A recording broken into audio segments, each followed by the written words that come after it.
Hello everyone, welcome back again. तो standard 8 mathematics में हमने लेसन स्टार्ट किया था अंडरस्टैंडिंग क्वाड्रिलेटरल्स।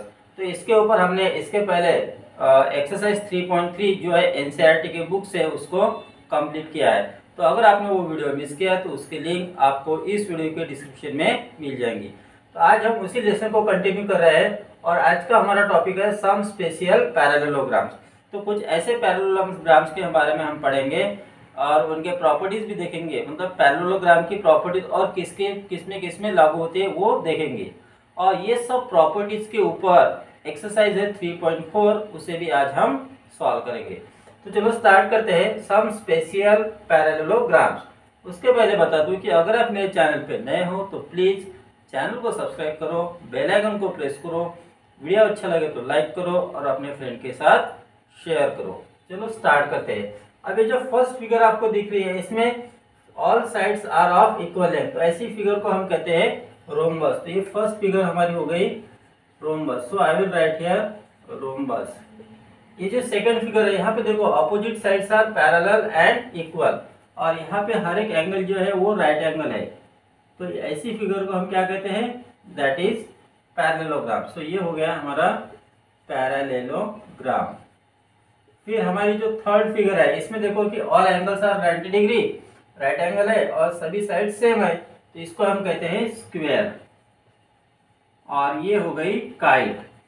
अब देखो इसमें हम सबसे पहले देख लेते हैं कि पैरेललोग्राम की प्रॉपर्टीज क्या है। सबसे पहली तो प्रॉपर्टी है कि opposite sides parallel and equal होते हैं। तो अपोजिट साइड्स कौन सी है, जैसे पी क्यू और एस आर इक्वल हो गई, तो P Q equal to S R. Second side कौन सी है अपोजिट, ये पी एस और क्यू आर, ये भी साइड इक्वल हो जाएंगी, P S equal to Q R हो गई। साथ में ये पैरेलल भी है, तो P Q parallel S R है और P S parallel Q R है। ये सब हम सिर्फ शॉर्ट में आज देखने वाले हैं, ठीक है। तो अब सेकंड क्या है इसमें कि all angles are of right angle, यानी angle P equal to angle Q equal to angle R equal to angle S equal to हो गया 90 डिग्री। अब इसमें देखो मेन प्रॉपर्टी इसमें क्या है कि ये जो डायगोनल्स होते हैं वो कॉन्ग्रुएंट होते हैं, यानी diagonal P R equal to diagonal Q S हो गया। तो P R equal to Q S ये डायगोनल, और साथ ही जो डायगोनल्स है ये एक दूसरे को बाइसेक्ट करते हैं। तो क्यू आर डायगोनल ने पी आर को दो इक्वल पार्ट में डिवाइड किया और पी आर ने क्यू एस को दो इक्वल पार्ट में डिवाइड किया, ठीक है। ये सब इसके पैरेललोग्राम की प्रॉपर्टीज है। अब ये सब प्रॉपर्टीज रोम्बस में भी लागू होती है। जैसे देखो ऑपोजिट साइड्स पैरेलल भी है और इक्वल भी है, ठीक है। सेकंड है कि इसकी जो डायगोनल्स है वो इक्वल होते हैं और एक दूसरे को बाइसेक्ट करते हैं। जहाँ बाइसेक्ट करते हैं वहाँ पे राइट एंगल बनता है, लेकिन पैरेललोग्राम में राइट एंगल नहीं बनता है, लेकिन यहाँ बनता है। तो ये एक प्रॉपर्टी इसमें एक्स्ट्रा है, क्या है कि मतलब पैरेललोग्राम की सभी प्रॉपर्टीज रोम्बस में लागू होती है, लेकिन रोम्बस में एक और प्रॉपर्टी एक्स्ट्रा है, दैट इज इसकी जो डायगोनल्स है वो एक दूसरे के परपेंडिकुलर बाइसेक्टर होते हैं। तो इसमें हम क्या कहेंगे कि AC is perpendicular BD, okay. और एक दूसरे को बाइसेक्ट कर रहे हैं। फिर opposite sides are same and सभी साइड सेम है, तो ऑपोजिट साइड भी सेम हो गए, पैरेलल हो गए। इसकी जो प्रॉपर्टीज है यहाँ पे लागू होती है, ठीक है। सिर्फ इसमें रोम्बस में हर एक एंगल 90 डिग्री नहीं होता है।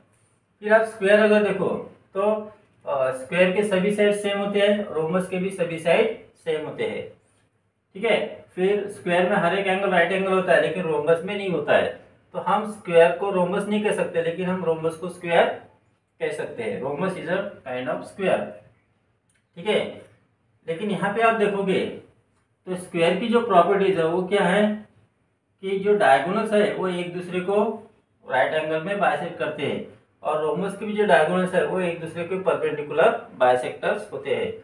काइट की जो प्रॉपर्टीज है वही प्रॉपर्टीज रोम्बस की भी है, ठीक है। तो इस तरह से ये कुछ शॉर्ट में है। इसकी जो डिटेल इन्फॉर्मेशन है, मतलब क्वाड्रिलेटरल्स की जो डिटेल इन्फॉर्मेशन है, जो मैंने अंडरस्टैंडिंग क्वाड्रिलेटरल कोडा की बुक से एक्सप्लेन किया था, तो उसमें वो मैंने एक्सप्लेन डिटेल में किया है। तो उसकी लिंक आपको इस वीडियो के डिस्क्रिप्शन में मिल जाएंगी।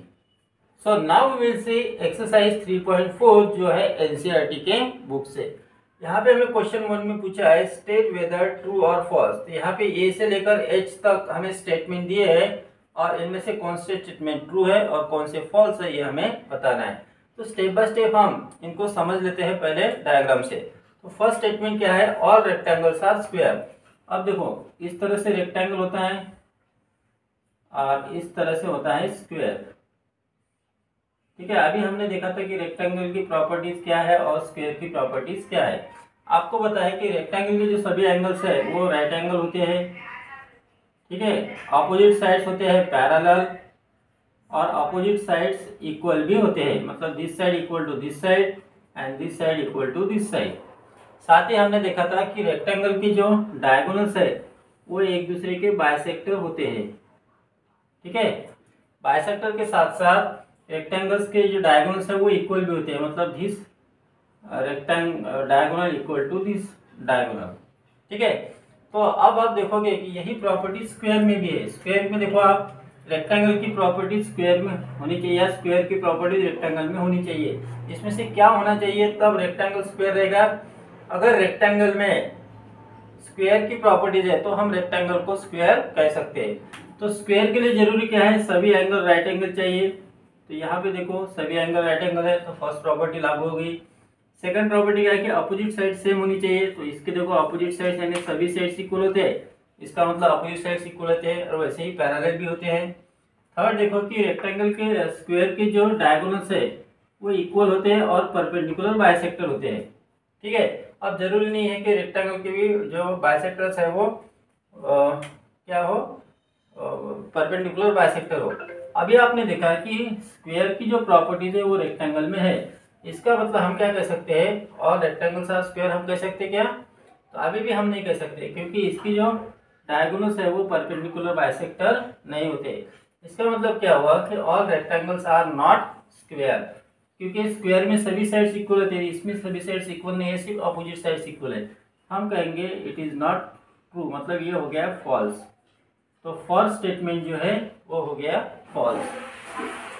सेकंड देखो, और रोम्बसेस आर पैरेललोग्राम। अब हमें पता है रोम्बस में सभी साइड्स इक्वल होते हैं, रोम्बस के सभी साइड्स इक्वल होते हैं। इस तरह से निकालो या फिर हम दूसरे तरीके से निकाल सकते हैं जिसमें राइट एंगल ना हो।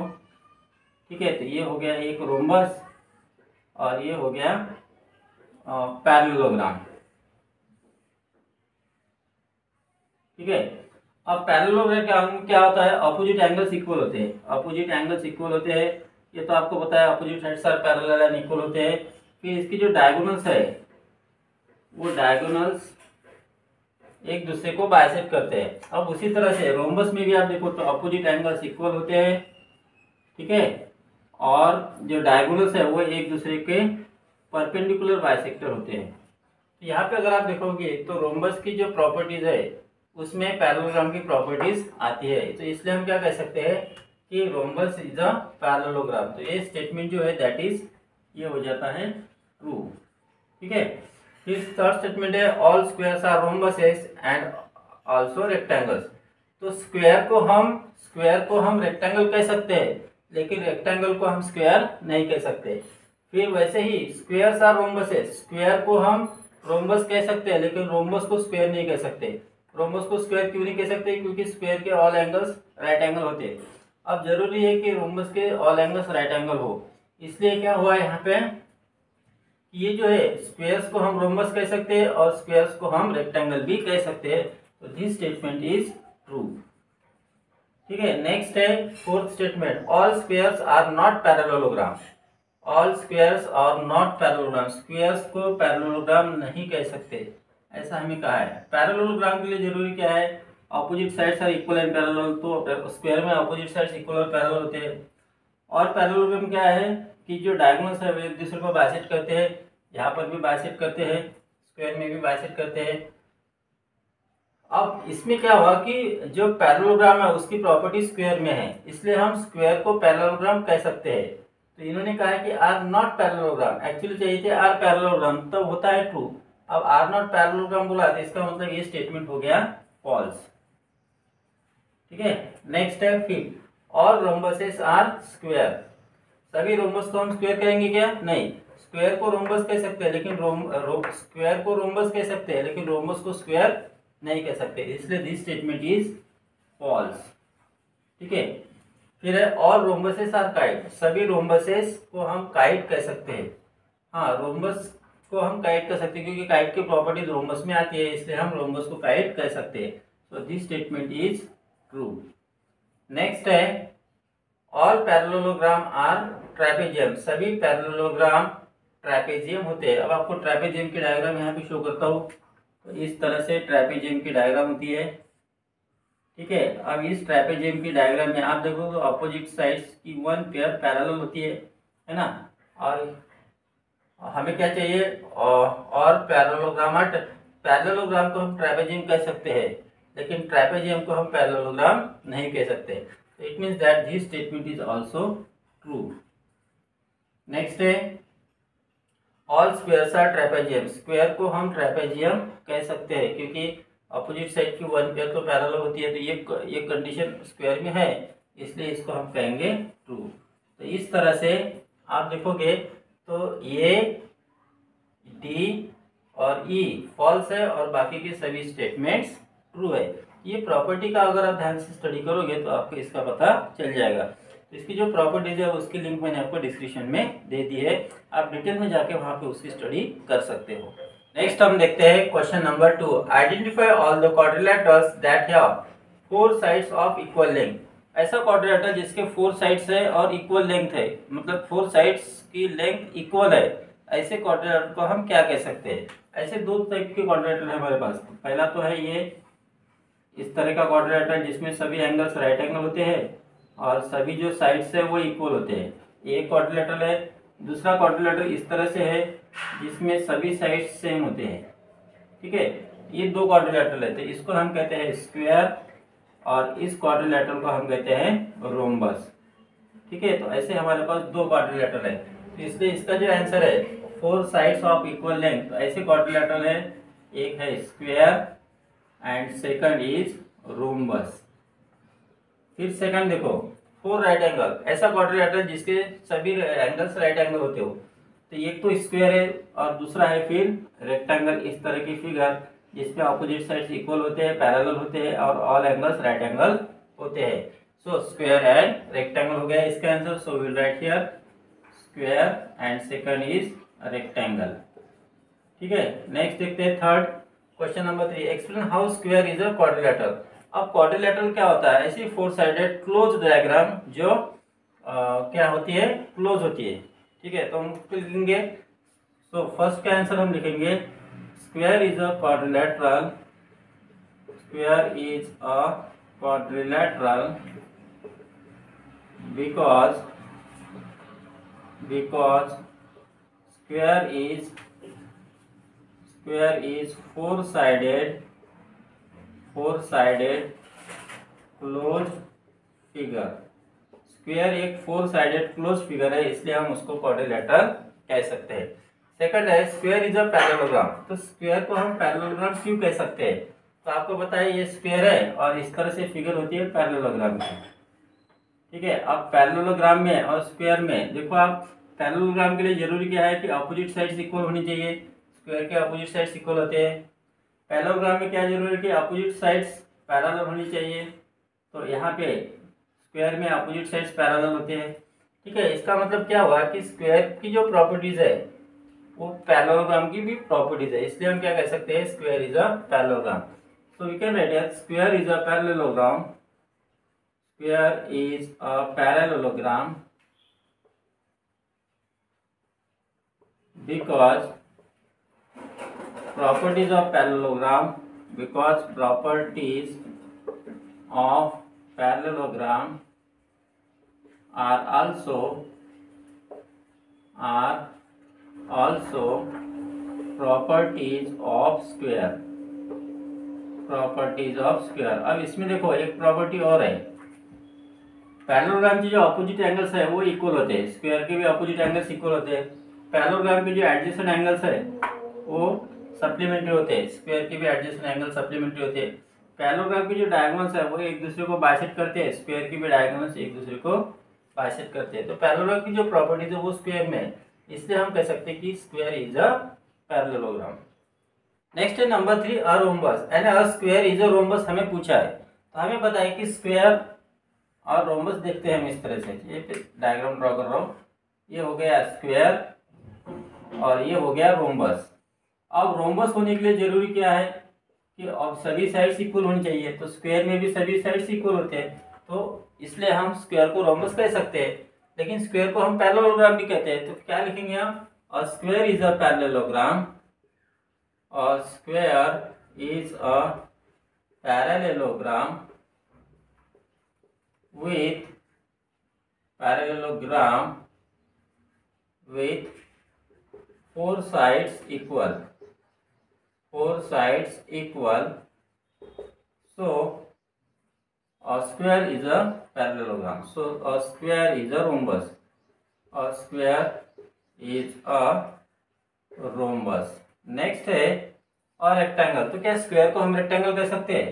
रेक्टेंगल क्या होता है? इस तरह से होता है जिसमें अपोजिट साइड्स पैरेलल होते हैं और हर एक एंगल राइट एंगल होता है। अब यहाँ पे देखो हर एक एंगल राइट एंगल स्क्वायर में भी होता है, तो इसलिए हम क्या कहेंगे? अ square is a parallelogram with all angles right angle, सभी एंगल्स राइट एंगल होते हैं। ठीक है, सो इट इज अ क्या कहेंगे? रेक्टेंगल। तो उस स्क्वायर को हम रेक्टेंगल भी कह सकते हैं। तो इस तरह से हमें इसका एक्सप्लेनेशन देना है। Got it.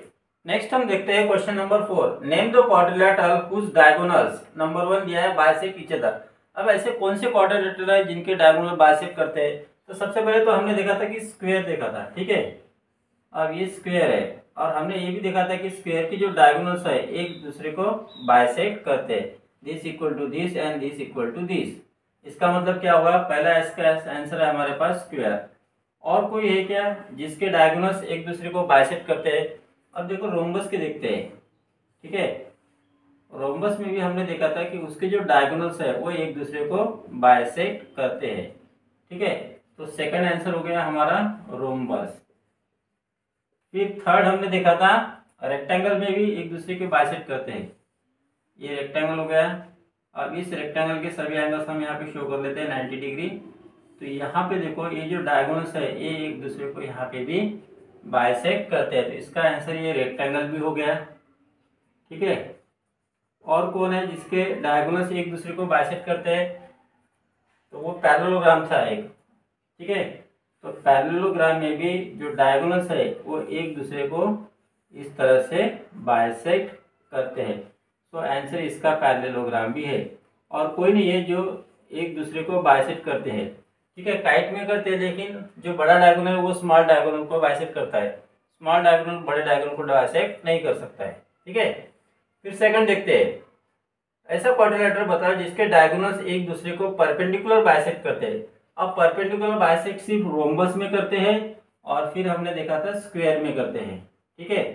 रोम्बस और स्क्वायर की इन दोनों के ही जो डायगोनल्स है वो परपेंडिकुलर बाइसेक्टर होते हैं। सो इसका आंसर है रोम्बस एंड स्क्वायर।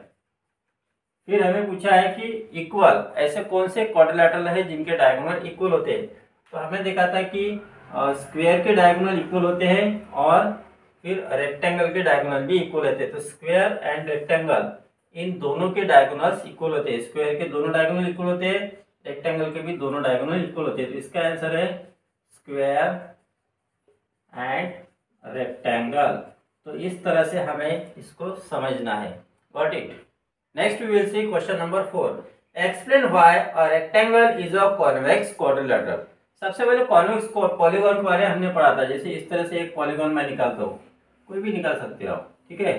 तो ऐसा ये पॉलीगॉन है जिसके जो हर एक एंगल है वो अगर आप देखो तो 180 से नीचे है। तो a quadrilateral whose each of angle is below 180 degree that is convex polygon. तो यही क्वाड्रिलेटरल के लिए लागू होता है क्योंकि quadrilateral is also a polygon, ठीक है।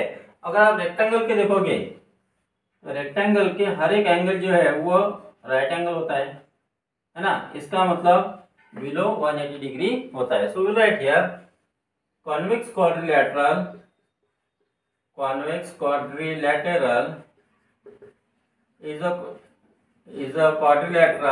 is a quadrilateral with each of angle below 180 degree. So we'll write here in rectangle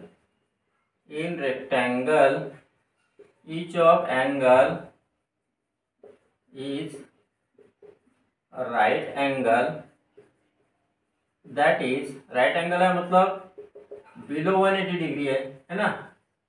therefore हम क्या लिख सकते हैं, therefore a rectangle is a convex quadrilateral, therefore a rectangle is a convex quadrilateral. तो इस तरह से हमें फिर इसका रीजन बताना है। Got it. And now we will see last question of this exercise, that is question number 6। अब इसमें क्या दिया है, ABC is a right angle triangle. ये जो रेड डॉटेड रेड लाइन से दिखाया है ये है ट्रायंगल ABC और ये राइट एंगल है। अब ये अगर राइट एंगल है तो कहाँ पे राइट एंगल बना है, तो पॉइंट बी पे यानी वर्टेक्स बी पे राइट एंगल बना है। अब ये बी अगर राइट एंगल है, एंगल बी, तो AC हो गया उसका हाइपोटेन्यूज। आगे देखो, वो is the mid point of the side opposite to right angle. Right angle B है तो उसके अपोजिट जो साइड है AC, ये हाइपोटेन्यूज है। अब AC अगर हाइपोटेन्यूज है तो एंगल भी राइट एंगल हो गया। ठीक है। अब इस AC में ये जो पॉइंट वो है, ये पॉइंट वो जो है वो AC का मिड पॉइंट है। अब वो मिड पॉइंट है, इसका मतलब ये वो डिस्टेंस और OC डिस्टेंस इक्वल डिस्टेंस हो गए। ठीक है, यानी इक्वल हो गए। Explain why O is equidistance from A, B and C। तो हमें प्रूव करना है कि ये जो है वो ये पॉइंट A से, पॉइंट C से और पॉइंट B से इक्वी डिस्टेंस है। इसका मतलब हमें क्या प्रूव करना है, OA equal to OB equal to OC, ये हमें यहाँ पे प्रूव करना है। ठीक है। अब ये कैसे प्रूव करेंगे, सबसे पहले तो हम देख लेते हैं कि ट्रायंगल ABC कौन सा है, राइट एंगल ट्रायंगल है। So will write here triangle ABC, we will write here in triangle ABC angle B equal to हो गया 90 degree and will write here O is mid point of AC। अब वो अगर AC का mid point है तो हम क्या लिख सकते हैं, therefore OA equal to OC, इसको हम इक्वेशन नंबर 1 बोल देंगे, है ना। तो देखो हमें OA इक्वल टू OC, तो ये हमारा हो गया, रह गया सिर्फ अभी OB। अब आप देखो यहाँ पे कुछ उन्होंने कंस्ट्रक्शन करके दिया है। ठीक है, कंस्ट्रक्शन ऐसे किया है कि जो AD है वो BC से पैरेलल है और AB जो है CD से पैरेलल है। तो हम क्या लिखेंगे, now AB parallel CD and AD parallel BC।